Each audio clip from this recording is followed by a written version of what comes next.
And we are live. Welcome, guys, to another live. Today, we are basically in episode, well, I wouldn't say episode, but this is day 12 of the 100-day live challenge. Today, we're going to be talking about everything sales. We're going to be talking about sales. We're going to be talking about what you need to know and how you need to make more money in sales. Now, I know the background's a little different. I don't have the unique elephant, the signature elephant that I always have.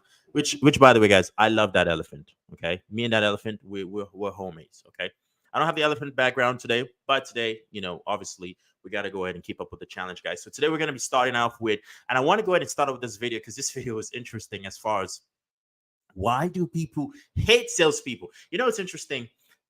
So when I bought my car, this is a very fascinating thing as to I didn't want to be in the process where someone was having to, tell me what to do because I knew he was going to try to sell me the most expensive car. So I was like, you know what? I'm going to just shop around and do my own thing. Does that mean that the salesperson did not have my best interest? No, no, no. Actually, I believe that they did have my best interest. But for me personally, I just wasn't trying to be in a situation where someone was going to try to make me do something that I did not genuinely want to do. So let's go ahead and kind of dive into the first video here, guys. So the first video, I'm dive into this video here is to why this is why people hate sales. If you go to Starbucks right now and somebody says, "Hey, what do you think about car salesmen?" They'd say robbers, cheats, thieves, and liars. Would you agree? Mm-hmm. Do people hate car salesmen? Yes or no? Yes. What would they say about you? That's all that matters. Am I right? Right. I'm here to tell you right now, car salesmen are hated because they suck. It's embarrassing. That's why I got into it, because my goal was to change the way that people sell. Okay? Make it fun again. Bring pros back into the world. If you go to Starbucks right now. Okay, so I'm pretty sure he was just kind of diving in and talking about why he got into sales. But the most important thing is he was talking about car sales. Now, I've bought cars before, but I've never sold cars, so I can't really comment as to the grind that it takes when it comes to car sales. But I can tell you one thing. What I can tell you is it is a grind. I remember I was at a bar in this. You guys know I don't drink, but this was a while back. I was at a bar in Norfolk, and it was like a rooftop bar, and overlooking the rooftop, there was a water, because if you're familiar, Norfolk is by a body of water, and by the water there was a big sailboat. I think like a 60-70 foot sailboat. Like you could see the stuff from miles away. Now I was watching the sailboat. There was this girl and her husband. They came and they were talking. They're like, "Oh, that's a really nice boat." We started talking about it, and then we start to get to know each other. And she's like, "Yes, I'm in car sales." So at the time, I was also selling insurance at the time. So the amount of money that she told me that she made was kind of very fascinating as far as, in regards to the amount of output, the amount of time that she said she actually worked. So while we were talking, she was like, "Yeah, I made 20. My best month in car sales was about 20 grand. She made about 20 grand of her best month in car sales." Now, here's the thing. At the time, I was like, wow, I mean, you tell me you put in this much hours, you're on the floor, you're doing this, you're doing that. Why is it that 20 grand is the most amount of money that you made in a month? That to me was very, very fascinating to me. But apparently it is a grind because one, they got to get approved for the car. There's a lot of things. There's a lot of nuances that goes into, can they get a car? Can they not get the car? And I was just fascinated by the fact she was like, she makes 20 grand a month, grinding and working her ass off just to be able to make that amount of money. So to me, that was why I was so fascinated with it, in a sense to, in car sales, I don't believe you make that much money. You work a lot, but I don't believe you make that much money. Which kind of brings me to the point in which this brings me to the point where, not in just sales, as to most people have this whole grand scheme of things as to, if you've been watching the internet or if you've been around, there's the word closer. Right? Everyone's like, "Yeah, man," because she was like, "Yeah, man, I'm a heavyweight closer. You know what? I close people." She goes, and she was just talking about this word closing. I never really was fascinated with that word, and I want you guys to listen to the commentary that this guy kind of talks about, how he describes closers, in the sense as to, the way. Just let's go ahead and play. Listen to this, guys. Listen to this. What? Closers are losers. I'm not a loser. I'm a closer. Why is most people not like salespeople over even like politicians and like the DMV or public speaking? Because of how they view sales, because of how people have tried to sell them, which is manipulate, push, pressure. It's adversarial. That's why. So if you're using those old school techniques, closing, you're triggering sales resistance, and closers are losers. So when you learn. So the main key thing that I wanted to bring this in a sense is he says closers are losers. I don't necessarily subscribe into saying closers are losers. what I did subscribing to basically, explaining to you here is not in the sense as to closers or losers. Let's kind of look at it from an overall perspective as to sales is not, oh, I'm going to use a step-by-step blueprint of A, B, C, D, E, F, G to close you. It's an interaction. And I think most people kind of mix and confuse the interaction with the fact that you're talking to another human being. It's funny. Most of you have been watching me for a while. Initially I used to coach people on how to, dating coaching. I don't do that anymore because personally, for me, I personally believe most people's dating problems is not about necessarily dating itself. It's more about the perception of themselves and how they see the opposite gender. So I was just kind of in a perspective as to it's a win-win if you find that person's willing to do the work, but it's also a lose-lose because a lot of people are going to be so like push themselves down a lot, and as far as like don't even believe in what they're capable of. So a lot of what he's saying as far as the manipulation is a lot of people going into the manipulation. Like imagine if you're going on a date, right? You're like, all right, this is how you touch her, and her back at this point, you shake her hand this way, you sit at the table this way, you maintain eye contact this way, you do this way, you do the. I mean, that just to me just seems very, very robotic and very inauthentic. And the thing is, people do not appreciate the lack of authenticity that you actually put into the interaction, because I'm gonna tell you something. The most sales that I ever made was usually when I tell the person that honestly, this is not a fit for you. I would not recommend that you actually get this product. I would not recommend that this product is a product that is for you. And the reason why I sold the most is because they could actually feel that I wasn't trying to, you've all heard the say, if you're in sales, commission breath, right? I mean, if you've not heard the word commission breath, then I don't think you're in sales, because commission breath is when you're so focused, so focused on how much money you can make rather than how much value you can provide, which kind of brings me into this, which you're talking about, understanding as to it's about taking the pressure away from, the person is going to be making the buying decision, and also taking the pressure away from yourself. The fascinating thing is I'm going to tell you guys there was a flight. There was a flight before I go ahead and dive into this video. There was a flight I was on, and if you guys have flown this airline, I'm not going to name the airline, but they sell credit cards. And one of the guys was selling credit cards. Phenomenal dude. When he came on, he was super hilarious, super funny, super amazing. I mean, the dude was like, people were like, give me the card. They wanted to buy because his personality was just, it made them feel like they were talking and interacting with an actual genuine and an actual person. You know what's fascinating? At the end of the flight, I asked him, like, how much money do you make? This guy's making north of 200 and something grand selling credit cards as a flight attendant. Okay. And what was fascinating about it to me was, in the sense as to people who got off the flight, they were so fascinated. They're like, oh my God, this guy's such an amazing guy. They were giving him compliments. They're like, best flight ever. Absolutely love the flight. I mean, oh my God. They're like, oh my God, why don't I fly with you more often? It was so amazing. It was, in a sense as to, it just felt so authentic. So authentic. And he had reached out to me that he's like, hey, I wanted to, let me know about the insurance thing. Let me know about your business, how I can sell for you. And the way I do my sales, most of you know, is I do, most of everything is I jump on the live. I get 300, 400 people to show up. We talk about things, and then usually people go buy and purchase from the lives that I do. Now, so I was like, I don't necessarily need a salesperson on the front end, but maybe on the back end, for the high end deals as we go ahead and make those. But it was just fascinating to me in the sense as to he was able to sell just based off of authenticity and the interaction that he had with his people. Now, I want to go ahead and dive into this. Next one here is I want to talk about taking the pressure off. People is because most salespeople suck at what they do. They don't know how to take pressure out of the deal. They don't know how to make it the customer's idea. They don't know how to ask the right questions. They make prospects feel uncomfortable because they don't know how to sell. Selling isn't making people feel pressured to buy something. Selling is making it the customer's idea that they need to solve a problem that they came into the store for, that they filled out the information for, that they. So this is interesting, and I want to go to this is interesting. I'm going to share a personal story of mine. So I think this was late 2021, and I was selling insurance at the time, and there was a guy. I got a lead. I got a form. He was like, he got a mortgage. Now, most of you who might have heard of the word mortgage protection is just another code for life insurance. It's just basically rebranding, because they know that people aren't necessarily looking for life insurance, but if you can attach what people are looking for with what they currently have and rebrand the name, you can sell the product. So I got into this, I got to the house. He wasn't there. Now, at the time that day, I'd already made about 2,500, 3 grand for that day just in selling policies, which I could say insurance, you make a lot of money doing it, but you also lose a lot of money as well in the process. But I got to the house. He wasn't there, so I called him. I was like, "Hey, man, I'm at your front door. I'm waiting for you." And he was like, "Oh yeah, yeah, sure, I'll be there."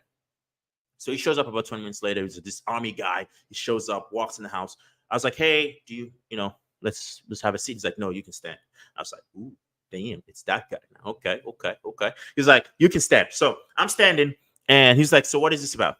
I was like, "Dude, this is about, show them the form, went to the whole shebang, the whole spiel of the whole 9 yards."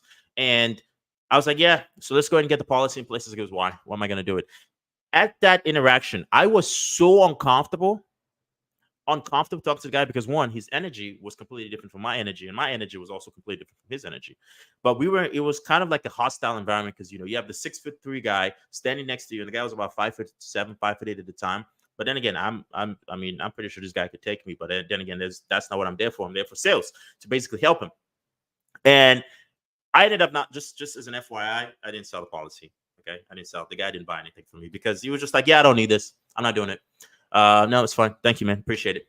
And I was like, "Cool." I left. But that was one of the most uncomfortable sales presentations that I've ever been in, and that was because personally, in my state of mind, I was not in a position where I could take the pressure off of the our interaction at the time. And sometimes the salespeople, I'm going to tell you this.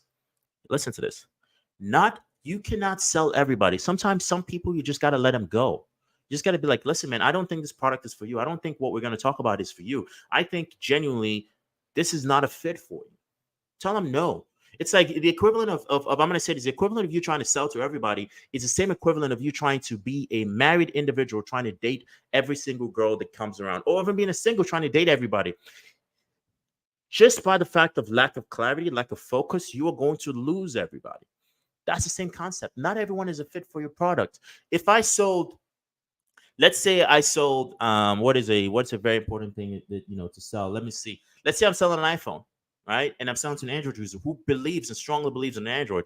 Yes, I may be able to convince him, but generally deep down, they are still, just convinced that their product is the best. Let's take another listen. Let's take another look.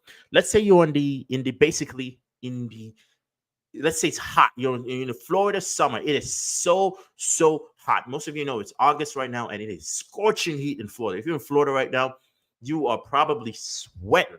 All right, watching this. Now imagine I go and I say I want to sell you a head warmer and a winter coat for you to wear on a day-to-day basis. You gotta look at me like, "Dude, wrong season, bro. Wrong season. It's not. No, no, no, no. Because at the end, I'm trying to sell the product to the customer at the wrong time." Now we backtrack and we see this guy that I was trying to sell insurance to. I'm gonna tell you guys this. He was a single guy. He didn't really see any need for it. He was like, "Yeah, man, I've got a lot of benefits from the VA benefits. It's fine. I don't need any of that." And personally, if the guy had a family, because majority of people who end up buying policy are buying it not for themselves because they're not going to use it. They're buying it for the people that are going to use it, their family members. That's where that kind of comes into play. Now, he didn't have any family, didn't have a wife, didn't have kids, didn't have anybody he really genuinely cared for other than himself. So when you're dealing with with the element of a selfish persona, I'm not saying it's a selfish dude, but just in a sense as to just his own self-interest. What's the point in him going to go ahead and purchase that product? What is the point in him going to go ahead and say, "You know what, I'm going to go ahead and buy this policy"? There's no point. It doesn't make any sense. It zero makes any sense for him. And at the time, that's something that I personally had to come to understand. So whatever product you're trying to sell, understand from a perspective as to, are you actually selling to the right customer? Okay, is that the right person you're selling to? Because a lot of people don't pay attention to the fact as to the person that they're trying to sell to, majority of the time, is the wrong person for your product, right? So let's go ahead and kind of dive into it just kind of breaks me into, we're talking about why people hate salespeople, right? And I have also been in the point in which I've used, some sales tactics and stuff. Genuinely, I just like interaction, right? What about salespeople that don't like themselves? Because a lot of people, I remember, I used to work for this company at the time, and they were like, "Hey, you need to recruit your friends and family." And I was talking to this girl. We're friends at the time, and I was like, "Hey, I think you'd be a good fit for this." She goes, "Nope, nope. I do not like sales. I don't want to talk about sales. I don't want anything to do with sales." I was like, "Hey, cool," because genuinely, sales Sales to people, it already has a bad rep, and sales to majority of the public, most people don't want to do it, and there's a bunch of reasons why. And I want you guys to go ahead and take a listen to this. People are really freaked out about the idea of selling. And so I think the first reframe is like, you're not selling, you're helping someone make a decision that's going to help themselves. The number one predictor of good sales is conviction. And so fundamentally, you have one person who should believe in something, another person who does not believe it yet, and trust is the thing that transfers that conviction. Fundamentally, there's the two things you need. You need trust and you need conviction. Most times, salespeople don't have 100% conviction. Also, the idea of conviction as a binary is false. So it's not like I believe it or I don't believe it. It's to what extent do I believe it? That's why, like, in terms of if I want to improve a sales team, I can do the drills, which we do, and that's like blocking and tackling. But the thing that really juices a sales team is hearing the testimonials of the people that they sold last week and what they're doing today and how their lives have changed. The thing is like you can either trick yourself into having the right tone, or you can train yourself. And I think that it's much easier to trick yourself into it by just simply believing. Because if you truly believe in the product, you will talk about it differently. Okay, so what he says is he makes a very, very, very valid point in a sense as to a lot of times the reason why most people hate sales is because they're thinking it from a concept of selling rather than thinking from a concept of I actually genuinely believe in the product. So I'll tell you guys, which is very interesting. So most people know I do, as of yesterday, fairly recently, I started going to the gym. So going to the gym was not something that I was kind of like, it wasn't something I was big on. I worked out. I wish I could pull it up, but I worked out primarily at home with a thing called RegFit resistance bands. So I had referred, I know it wasn't referred. A lot of people ask me, hey, man, what do you do? What's your workout? I tell them. And I come to find out a few weeks later, basically a few months later, that 15 of those people that I told about it, 13 of them went and bought it. 13 of the 15 went and bought it. And you're like thinking, and I'm thinking to myself, I was like, whoa, that's kind of crazy. But I never thought about it from a perspective of selling. I just spoke about it. You're like, dude, what do you do? And I'm like, hey, this is how I did a workout. This is what I do. This is what I do. Yada, yada, yada. The conviction that I believe in the product, because I genuinely do believe in the resistance bands that I use. I genuinely believe in the workout routine, the workout regimen that I do. Just based on the fact is I believe when you have a sound body, you have a sound mind, you basically have full control of your day, full control of your life, full control of everything that you're doing on a day-to-day basis, right? So 13 of the 15 when I bought it, I was so fascinated. And I just told another guy about it yesterday. He was like, before the end of the day, he's like, yeah, man, I already went and ordered one. It's $80. I went and bought it. And I was so fascinated. And I was like, technically, if you ask me, I just sold, that would be the 14th guy. I just sold 14 of the resistance bands. And I don't even work for the company. Because guess what? It is all about the conviction. It's all about the belief. And if you're struggling with sales, people who are struggling with sales is genuinely because you do not believe in your product. It's genuinely because you do not have the conviction because you're focused on the sales and the concept of selling rather than looking at sales in the concept of, I genuinely believe that this product is something that should exist. Hence the reason why, I'm talking to you about it. So if you're in a position where you're nervous to sell, it's because you're focused on the wrong thing. You're not focused on the interaction. You're focused on the absolute wrong thing. Now, here's another thing here as we dive in and talk about basically another reason why most people are, honestly, if you ask me, are scared of, are not in sales is because they are afraid of one word, confrontation. They're afraid of confrontation. They're afraid of telling people the truth and saying what it is because they don't want to offend anyone's feelings. They don't want anyone to be like, oh, you hurt my feelings. Oh, you did this. Oh, you did that. They're afraid of hurting people's feelings. And I want to go, the reason I'm covering a lot of Alex Hormozi's content is because I believe his content does actually provide a lot of value. And I consume his content pretty much every morning when I wake up. So hence, you guys pretty much have no choice but to. People are afraid of confrontation. In terms of like overcoming, I believe that you can sell without ever having confrontation. And you can do that with what I like to call childlike curiosity. And so if someone says, my husband's not going to approve of that, I'm like, why wouldn't he? Huh, that's so interesting. Tell me more about that. Rather than like, all right, your husband's an asshole. Like, that's not going to work because in arguments, no one wins, right? And so like, why would he think that? Because I would think that he wants what's best for you, right? Yeah, he wants what's best. Does he know you're struggling with this right now? Well, I mean, yeah, he knows I'm struggling with it. Okay, so he wants what's best for you, he knows you're struggling with it. So why do you think he would be opposed to solving something that you're currently struggling with? Like, just so I understand, would he be happier if you continue to struggle? Well, no. It's like, well, great. Then would you be opposed to moving forward today? And that way, and hey, if you go home to your husband and you make a joke and the lights a scenario and then you close it, right? And so I think childlike curiosity is the immediate that you have to train, because people get defensive. Okay, tell me more about that. And like, now you're interested, and then they don't feel like you're combating them. They feel like you genuinely are. So he makes some good points there. Okay. And the interesting points that he basically talks about here, he talks about some interesting points, such as the element of childlike curiosity is not in a sense where you confront him. Let's say someone gives you the objection of, I'm not interested. Right? Rather than say, why are you not interested? It's just a simple concept of, what about the product are you not interested in? Right?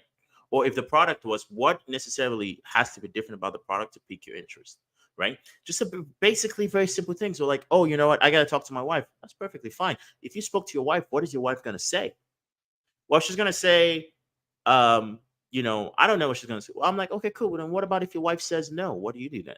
Well, if she says no, I don't do it. Well, that's perfectly fine if she says no, right? Cool. Okay, good. So why do you think she's going to say no? You see, it's just elements of curiosity. You're just basically being curious. Why is she going to say no? Well, she's going to say no because the price is too expensive. You can't afford it. Okay, that's perfectly fine. If you're selling weight loss, well, let's look at it from perspective. Does your wife like you being fat? No. Is she going to tell you like, oh, yeah, you know what? I like my husband with a little bit of belly. Maybe she might say that. Maybe she does it, but generally do. Oh, no. Well, let me ask you a question. When you were basically getting married to her, did you ask her permission before you can ask her to marry you? And they can be like, what? Did you ask your wife, say, I'm going to propose to you. Can I get your permission to propose to you? Did you need her permission to propose to her? No, you asked her and it was a yes or no situation, right? Good. So if your wife trusts you to make decisions such as a big decision, which you would say getting married was the biggest decision you ever made in your life, right? Yeah. So if she trusts you to make one of the biggest decisions you can ever make in your life, then why wouldn't she trust you to make this decision here? You see the concept of it? It's a very, very simple process, because I generally, if I'm selling anything, I don't ever like, honestly, if most people watch this, if I've ever sold you something, first thing I say is this: if you ever, first thing says, this product is probably not going to be a fit for you, or this problem is not a fit for you. And you're like, what? You haven't even asked me the question yet. I was like, good. That's why we asked the question. My goal right now is to see if this product is a fit for you. I've already taken the pressure away from them, because they're like, okay, well, this guy's not going to ask me to buy. This guy's he's not going to pressure me to do something I don't want to do. We're already kind of in the concept and the mindset of like, this product is not a fit for them. So in a perspective of, you're already approaching it from a different light, because you approach it from a different light of, I'm not being confrontational. I'm just now going to be curious if this is a fit for you. Right? So that's basically the psychological part of things, as far as, you're being afraid to ask the hard questions. And the most important thing is, another thing is, most of you don't even believe in your product. If we're going to be honest, most of you you're selling it, whatever it is that you're selling. You're not selling because, that thing that you're selling is in some way, shape, or form the best product in the world. You're not selling because, that's what you think. Selling because you got to pay your bills. And that's perfectly fine. There's nothing wrong with that. There's nothing wrong with paying your bills, but there's also the part where you got to put your customer first, right? So most people, you got to have the conviction. Whatever it is that you're selling, most of the reasons why you're struggling to sell is because you don't have the conviction. Selling at its most basic level is simply a transference of belief. It helps others believe in your product or service the same way you do. In the world of professional selling, you are the message. Before a consumer decides to buy, they must buy into you. But in order for someone to buy into you, they must feel that you are consistent in your words and actions. In other words, they are sizing you up to see if you really care about them and you really believe in what you're saying. Selling now it's in a sense, you guys remember when I said the resistance bands? I'm going to see if I can pull them up at some point. When I was basically referring people to get the resistance bands, you might have been thinking like, oh, okay, well, isn't that selling? In a way, kind of, you might see it, but I'm not getting paid for it. So I wasn't doing it from a monetary perspective. I personally believe that they were going to get the benefit from it, because I know that just by using it in my life, I've been able to basically build muscle. Imagine you go to a car dealership and you want to buy a car. You go to a Honda car dealership and you want to buy a Honda, and you're talking to the sales rep, you're talking to the salesperson, and you ask them, what car do you drive? And they're like, I drive a Toyota. You're like, okay, Okay, hold on. You drive a Toyota and you're trying to sell me a Honda. Why don't you drive a Honda? Right? They're like, oh, no, I just always had my car. I never, then you're kind of losing them. Imagine you go to a restaurant. Okay, this is a very fascinating thing. Imagine you go to a restaurant and you ask the waiter, hey, what do you recommend? And they're like, I've never eaten here before. You know, and they're like, I have never eaten here before. Now, tell me, just being honest with yourself and just being honest with me as well. Let me know if you are actually going to purchase anything from that person. More than likely not. If we're gonna be genuinely honest, more than likely the odds of you actually purchasing something completely zero. Just based off the fact that's to what you don't see the conviction. You don't see. I mean, then again, you're trying to sell me a product that you don't even use, right? So then again, the key to almost everything, the key to whatever it is that you do, is you got to have a degree of conviction. Go ahead and make sure you like to get the video, guys. Let's push this video to the algorithm. Okay. So because remember, another thing to remember in a sense of conviction is your goal is not to get people to buy. Your goal is to get people to decide. Two different things, right? Two different things. It's not, my goal is not to get you to purchase a product. My goal is just for you to get you to decide that this product is or is not a fit for you. Now, I want you guys to pay attention to this comment. You can win every sale. That's the superpower. And that's where you do make the most sales. And this is what we have to walk through with our prospects. When you're looking at them, you have to be like, I don't want you to buy. I want you to decide for you, not for me. I'll be the same either way, right? You're like, I'm going to be ripped and in shape. It's not going to change me, but like it will change for you. So quick note on sales ethics, and then we'll dive in. Helping someone make a decision to help themselves does not mean buying from you. That's a reiteration. You have to keep their goals at the center of the decision, and you should be happy. If you can be happy when someone decides to own the power and not work with you, then the pressure around sales disappears. It evaporates. There's no stake. The stake is, did I help them? And that means that you can win every sale because you change the metric you're measuring yourself by. That's the superpower. And that's where you do make the most sales, because you don't care about the sale, because you care about the person. And the people pay the most attention. So I call it paying attention. They pay for it. They pay for you to pay attention rather than talking about yourself. You can win every. So if you've taken a listen, let's go ahead and bring this back here. If you're taking a listen to basically what he's saying there, what he's kind of covering and reiterating to you in the sense is to, your goal is just to get people to decide. Your goal is not to get them to buy.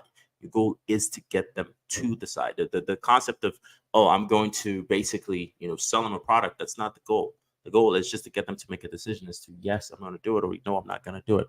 All right. So now let's go ahead and talk about the sense as to the most difficult sale you're going to make. Okay. For those of you who are brand new in sales, getting into sales, if sales is something that you're very, very new into, the most difficult sale that you're going to make, okay, the most difficult sale that you're going to make, okay, is your first ever sale. Because your first ever sale is the most difficult sale, because that is a sale that you have to sell to basically be able to prove the concept as to whatever it is that you do actually is beneficial, right? And the time in which you start to see the what's the word? When you start to see the the testimonials and people start to come in and like, hey, this is good. Like when one of the guys that I recommended, one of the 14 people that bought the resistant bands, I saw he was one of the first that I recommended. And he's like, yeah, man, dude, I've been able to keep my gains just by using those resistance bands. That is an element in the concept of, it makes me feel good because now I recommend, I'm like, wait, it works for me, but it works for other people as well. Okay. That part there is key. And I want to kind of go ahead and share. I kind of want to go ahead and share this with you guys so you can see this concept of the most difficult sale you're going to make. You know what is the most difficult sale you're ever going to make? The first sale. The first sale is the hardest to make.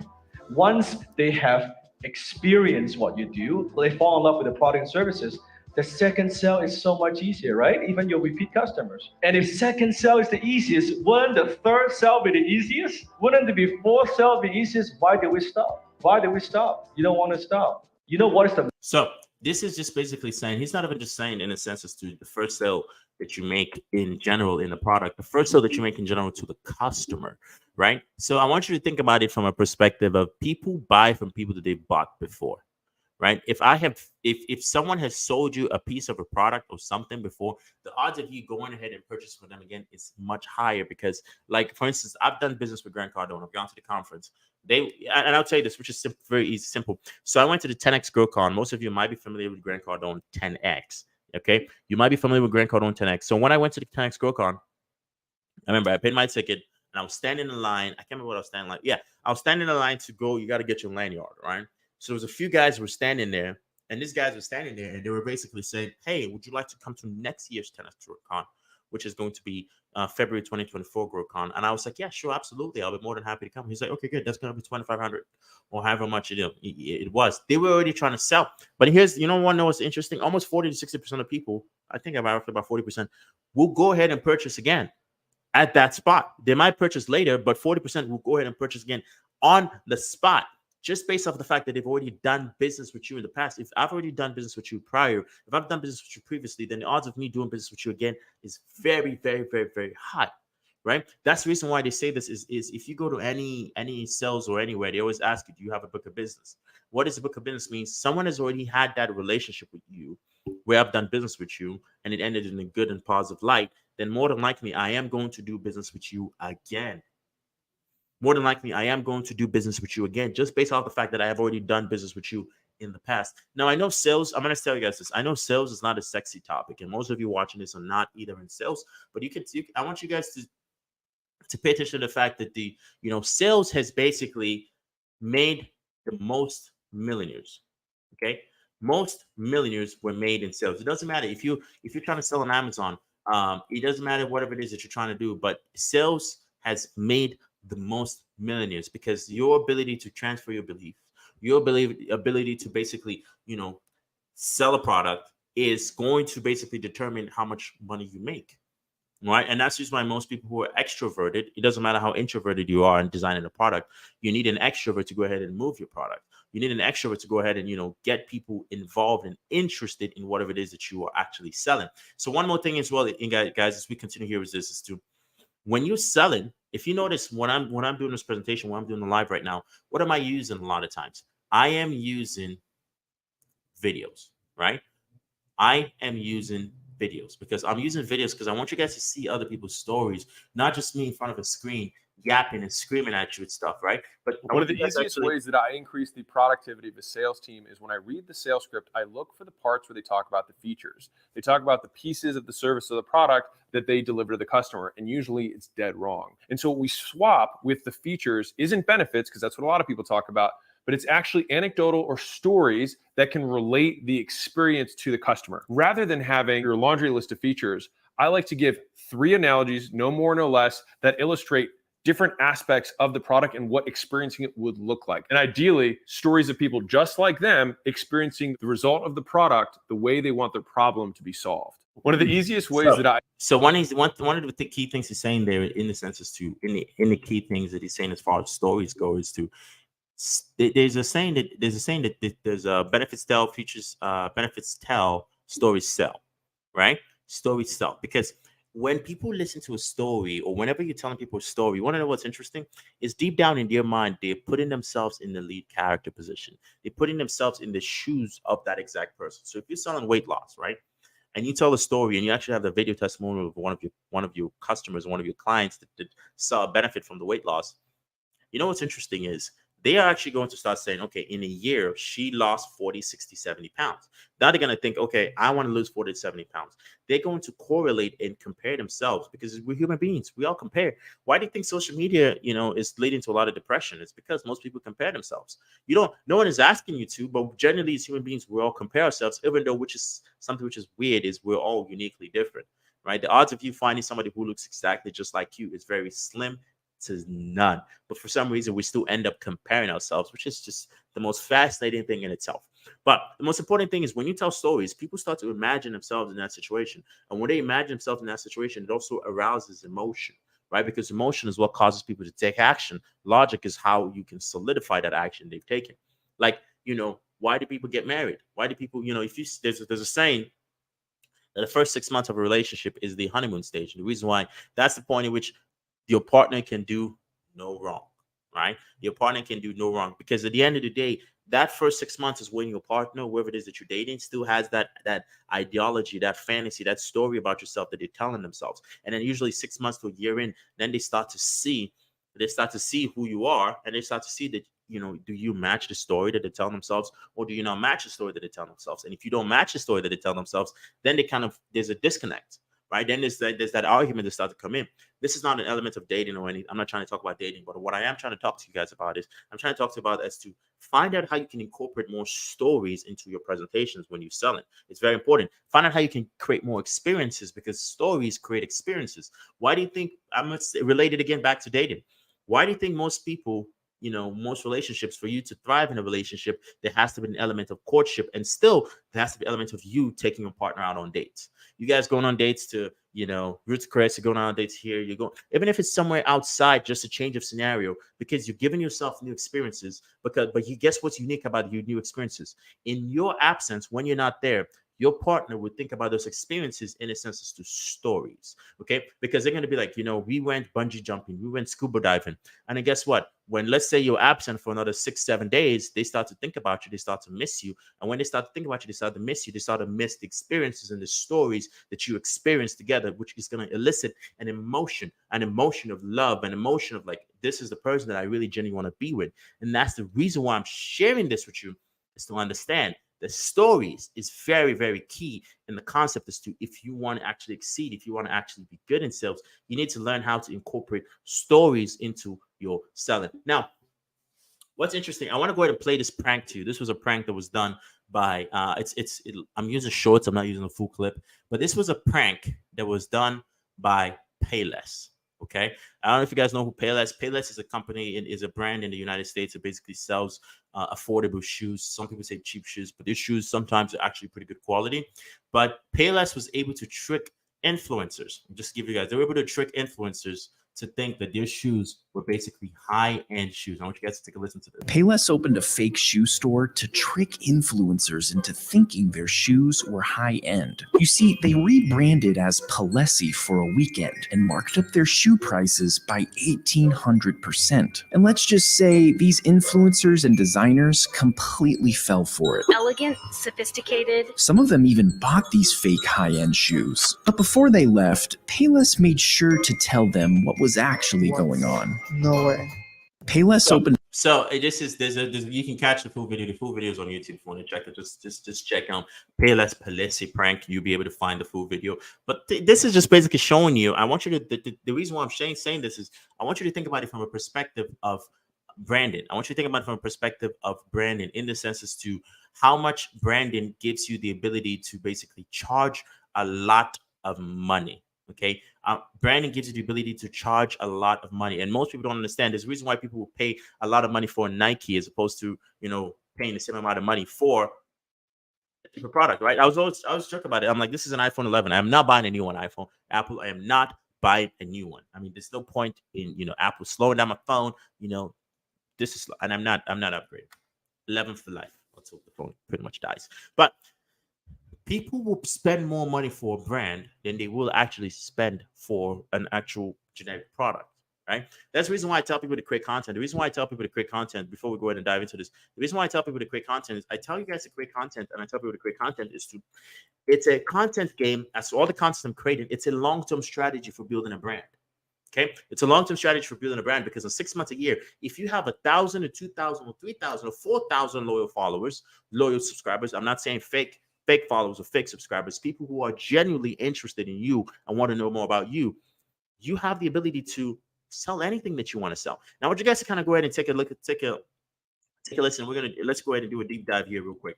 And I want to go ahead and deep dive into this. This is the sneaker brand ranking in the US, right? Nike kind of ranks pretty high up when it comes to sneakers. Same way you will see Apple ranking pretty high up in the mobile phone usage. Adidas, and then you have Converse and Skechers and Jordans and the rest, right?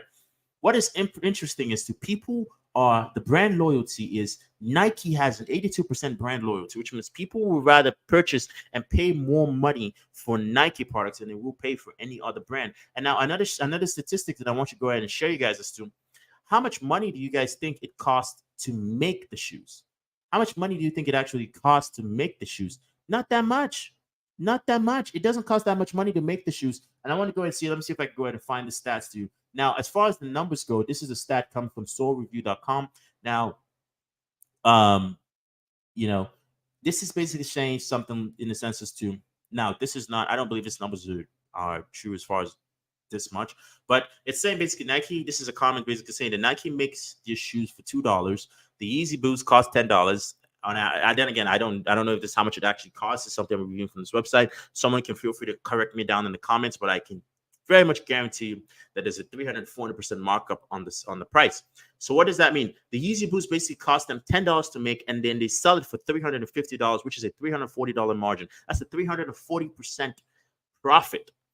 Okay, based off of the reason why they're able to say, to sell that is because of a brand. Now, I want you to see this: is Nike? Is it the most expensive? Is it the most best branded shoe in the sense of the best quality? Absolutely not. It's not the best quality when you actually look at it in the grand scheme of things. It's not about it being the best quality. It is the most known. It is the most well known, and it's the most well known in a sense as to it's the most well known with a lot of positive reviews. It's associated a lot of positive feelings with the brand Nike. Okay, Nike has a lot of positive associations, which means people associate positive things whenever they think about Nike. Okay. Now, if you compare Nike, let's say you put another generic shoes here, you put Nike and Econ, which is just Nike spelled backwards, right?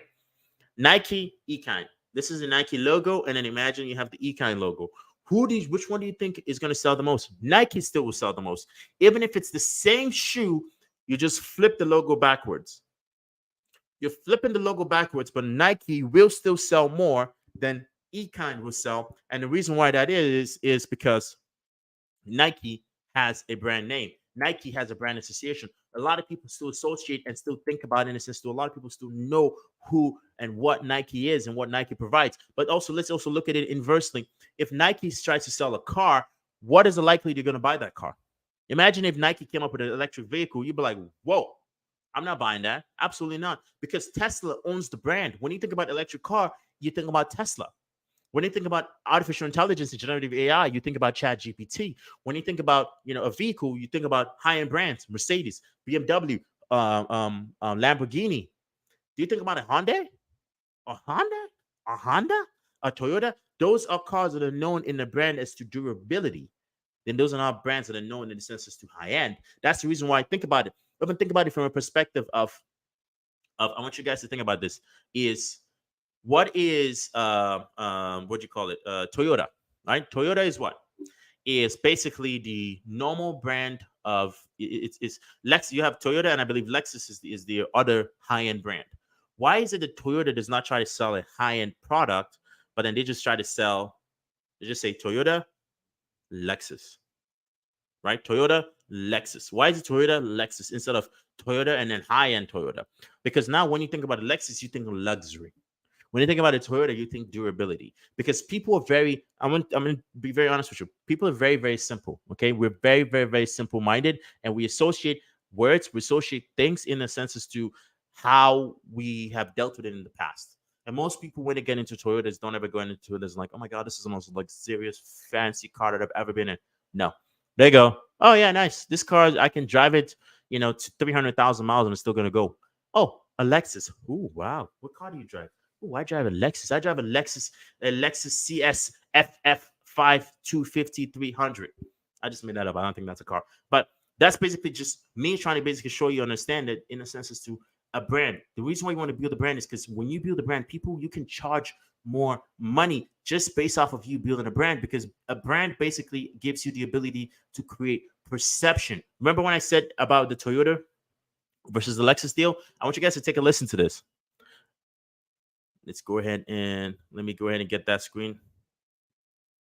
Guys, go ahead and I want you guys. So the screen is going to load, and once the screen load, I want you guys to go and take a listen to this because, let's see. This is basically just talking about the power of perception. Every single one of us sees through life with a filter. You are watching me. You're watching me. I'm communicating. I'm teaching. You hear completely something different from you, and you hear something completely different from you. Because you don't hear a damn word I say. You hear what you want to hear. You hear, oh, that makes sense for my business. I'll take that in. Oh, no, I totally disagree with you. This doesn't make sense at all. So I don't hear you. You hear what you want to hear. You don't hear what I say. So we all have a filter. So when you post content on social media, knowing that you get haters, not because they hate you, and usually the people who hate other people the most, they hate themselves. They don't. Okay. Now, this is basically the main thing I want to kind of get out of this video is not about the census to haters. If you have haters, haters are always going to be there. I always say this: haters are the fuel to the fire. You need more haters because the more haters you have, the more haters are going to go ahead and talk about you because they are basically just giving you, just giving oxygen, more oxygen to your name. Just saying. I don't actually discredit haters. I actually say haters are a necessary part of success because the more hate you get, think about it. Most people get famous only after they've been through the fire, only after they've gotten so much hate and they've experienced people just disliking everything that they do. But the main concept I want to get and talk to you guys about is I want to talk to you guys about the concept of perception, your concept of how people are basically perceiving your product. People basically hear what they want to hear. Now, if you are selling to someone who, in the census to, does not believe in high-end luxury products, this is where you have to find the right customer. Let's say I don't believe in high-end luxury. Let's say I'm not a high luxury guy. I'm a penny pincher. I like to just spend cheaply. If you try to sell me a fancy thing, I'm gonna be like, nah, I'm just gonna hear it's overpriced. But in a sense, if I'm perceiving as to wait, this is gonna give it the most value, even though it's not a luxury brand, it's just gonna give them more value. I perceive that more as something that's interesting to me. Now, this kind of brings me into why should you basically build a brand? What's the most important thing? And this is a comment by Alex Ramosi. And remember, we saw the Nike example, we saw the Nike scenario, we saw how and why it is important for you as an individual, for you as a person to build a brand. And I want to kind of go ahead and go ahead and dive into this really quickly as to why you should build a brand. All right, let's dive that.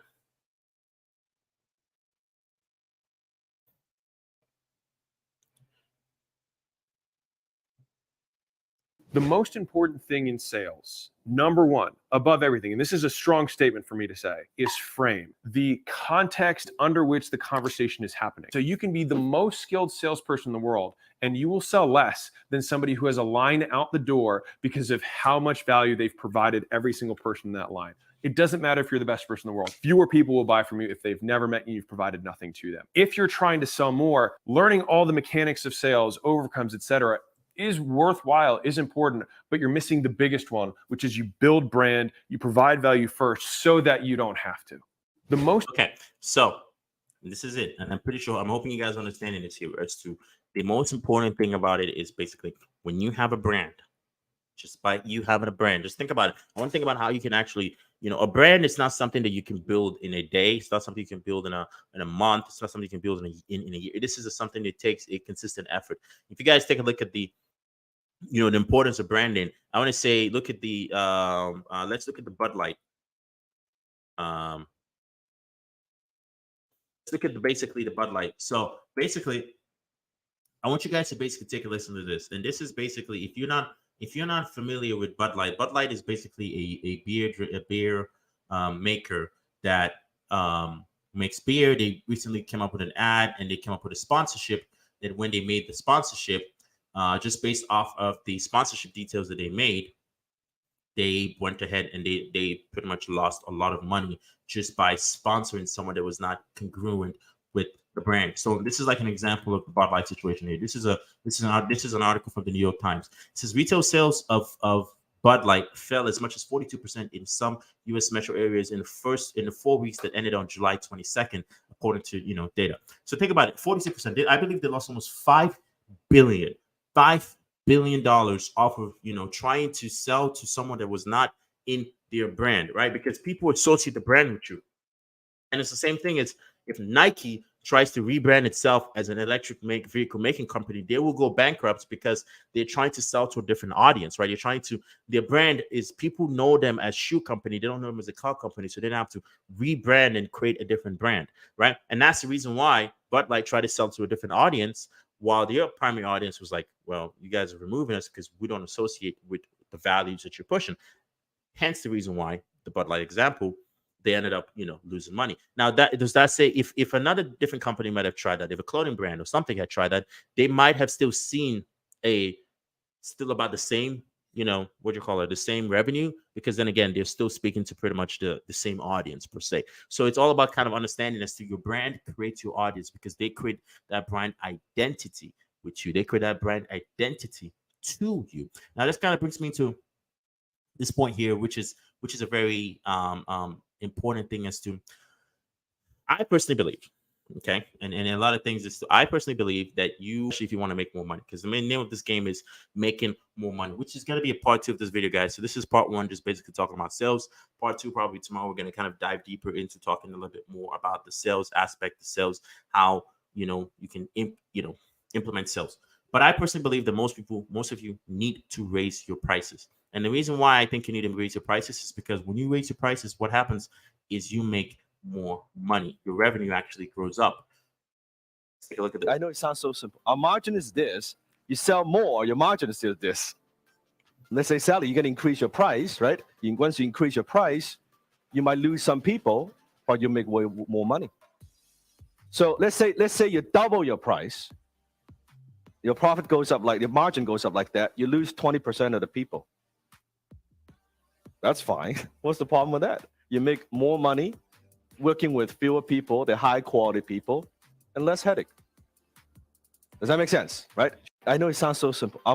So the thing is, okay. So I want to kind of talk a little bit about this, and the reason I want to talk a little bit about this. So in our business, we sell the VA service, and we sell the VA service. It was pretty much a low ticket item. Now here's the thing: is if your profit margins are 10%, and your profit margins are still like this, right? And you sell $1,000, your profit margin is $100, right? You have to sell, and let's say it costs you to make $1,000 profit, you have to sell 10 people, which is 10,000, right? So you sell at 10,000 to make $1,000 in profit margins. Okay. So now you have to sell 10 people. Now, at the end of the day, your profit margins are so low that the amount of output that you have to put in, you have to actually work even harder. And that's the reason why most salespeople don't make any money, is because you're selling low commission items. You're selling things that don't pay you that much money. And even if your output has to, you have to sell 20, 30, 40 times more, as opposed to if I wanted to make $1,000 profit margin and I'm selling the product for $2,000, that's a 50% profit margin. All I have to do is sell one person. $2,000, 50% more profit margin, because now I raise my prices. Now guess what? I make the grand. So there's 2 ways in which you can make more money in the commission sales. If you're in sales, is one, either sell products in which one is more expensive with a high commission, or 2, find a way in which you can sell it for cheaper by increasing the spread. If you can increase the spread between how much it costs you to make it and how much a consumer pays for it, you can actually go ahead and make more money just by doing that. Now, then again, this is just me talking to the business owners and talking about it to you on a perspective of how you can overall grow your overall business. So in the sense to, I highly recommend you sell to people who pay you more money. That's my own biggest thing, is sell more, charge a lot more, and then you can go ahead and basically make more money. So you got to raise the prices. So basically, if you're talking about it, how do you now sell to rich people? How do you sell to people? How do you raise the prices and sell to them in the sense to get them to actually pay that much more money for your product, right? How do you get people to actually, reach into their wallet and say, I'm going to pay you $2,000? I mean, how do you, because there's someone that's going to pay. Yes, you might shrink as to how many people you can charge, right? Yes, you might use your customers, but now the amount of work, you're not going to burn out yourself just by trying to, work your ass off, basically. So I want you to go ahead and kind of see how you can go ahead and sell to. Rich people have the same problems that poor people do. They just want them solved differently. The big thing we want is we want to deliver a big dream outcome. We want to deliver an outcome that they want. Number 2, we want them to believe with very high confidence that if they work with us, they're going to get what we promised. On the bottom side, they want it to be incredibly fast, and then they want to have as little effort and sacrifice as humanly possible, because the money is never an issue. It's how much are you going to ask of my time and how painful are you going to make this for me? Rich people have the Okay, so this is a very interesting thing as to when you sell to, and I will very much agree to this, is when you sell.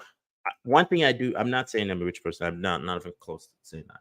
But one thing I do is I hate lines. I hate lines. When I mean I hate lines, I will 100% be the first to tell you that I hate lines. I don't like being in line. I don't like waiting in line for anything. I just personally want to just show up. If there's, people, you have to send people. There's people out there that will pay an extra $2-3 just to be in the front of the line. Right? Because they understand this, time is the most valuable thing that they have, and they will pay money to get more time back, because you have to understand is value of something is basically in the degree of how hard it is to replace it. You can always make an extra dollar. You can always make more money. But with every second and every day and every hour that goes by, you can never get it back, which means the most valuable thing in your life is your time.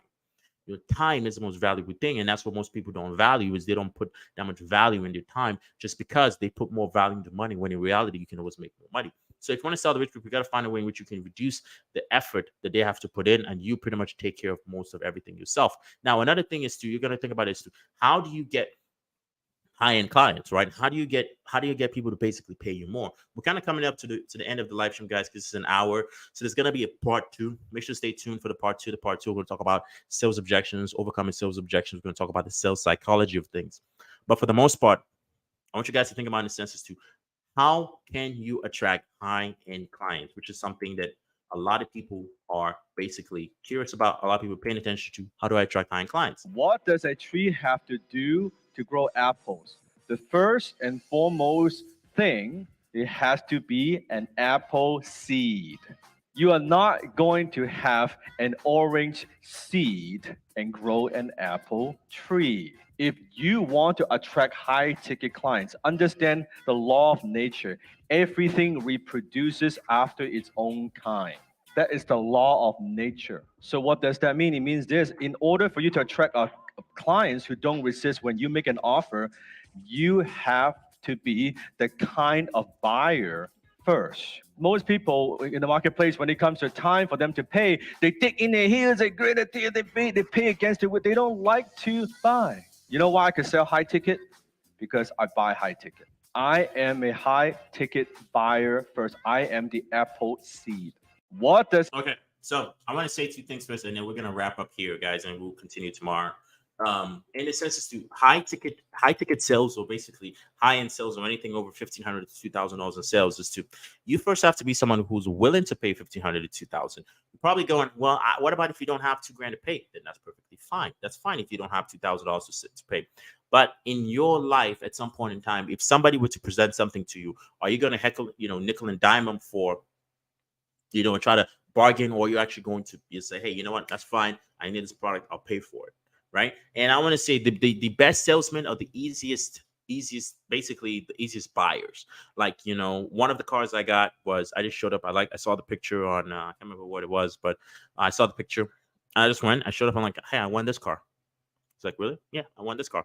The best salesmen are people who are easy to sell to, but also this is something you have to be very careful of, is most people misunderstand that and believe you just have to take your money and just stop buying expensive things. No, there has to be a logical justification behind the purchase. Okay? There has to be a logical justification behind the purchase. And most people to purchase things that either make your life easier or raise your status. Okay, does it make the life easier, solve a pain point, or does it raise your status? Why do people buy a Lamborghini? Lamborghini is not a car that solves people's problems. Lamborghini is a car that raises people's status, right? So we're going to talk a little bit more about this in the next live, as far as like what are the key things that people buy, what are the common objections you can get, and we're going to talk about the psychology of the sales of sales. So go ahead and stay tuned, guys, and go ahead and stay tuned. Make sure to tune in tomorrow for tomorrow's live. It's going to be probably around the same time in the afternoon. We're going ahead and cover that. And obviously, as I always say, guys, pretty much every time, enjoy.